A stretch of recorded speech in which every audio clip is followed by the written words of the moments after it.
Hi అండి, అందరికీ నమస్తే అండి. ఈరోజు వీడియోలో మష్రూమ్ పకోడీ ఎలా తయారు చేసుకోవాలో ఎయిర్ ఫ్రైయర్లో చూపిస్తానండి.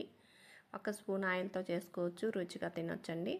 చూడండి, ఒక 200 గ్రాములు ఒక ప్యాకెట్ తీసుకున్నాను.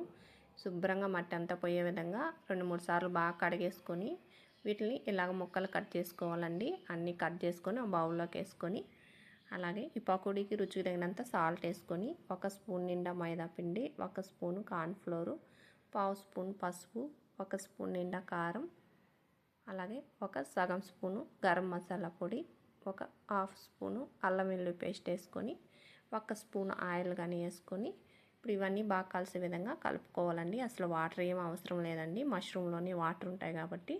ఇప్పుడు ఎయిర్ ఫ్రైయరు బౌల్ తీసుకొని సిలికాన్ మౌల్లోకి కలిపి పెట్టుకున్న మష్రూమ్ ముక్కలన్నీ వేసుకోవాలండి. 2 సార్లుగా చేసుకోవాలండి, అన్నీ ఒకసారి వేసుకోకూడదు.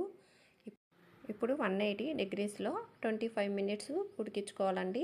15 నిమిషాలకి ఒకసారి ఇలా తీసుకొని కొంచెం పుదీనాకు కొత్తిమీర వేసుకొని ఒక్కసారి ఇవన్నీ స్పూన్తో ఇలా కలిపేసుకోవాలండి. అన్నీ బాగా కుక్ అవుతాయని ఇలాగ ఒకసారి కలుపుకొని ఇప్పుడు మళ్ళీ ఎయిర్ ఫ్రైయర్లో పెట్టుకోవాలండి.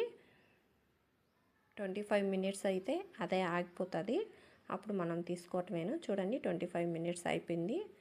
చూడండి, బాగా క్రిస్పీగా తయారైంది పకోడీ. కొంచెం నిమ్మరసం వేస్తున్నాను, 1 స్పూన్ అంతా వేసుకొని ఇవన్నీ ఒకసారి బాగా ఇలా మిక్స్ చేసుకొని బౌల్లో తీసుకోవటమేనండి. క్రిస్పీగా రుచిగా ఉన్నాయండి. వీడియో నచ్చితే లైక్ చేసి మా ఛానల్ని సబ్స్క్రైబ్ చేసుకోండి. Thank you for watching.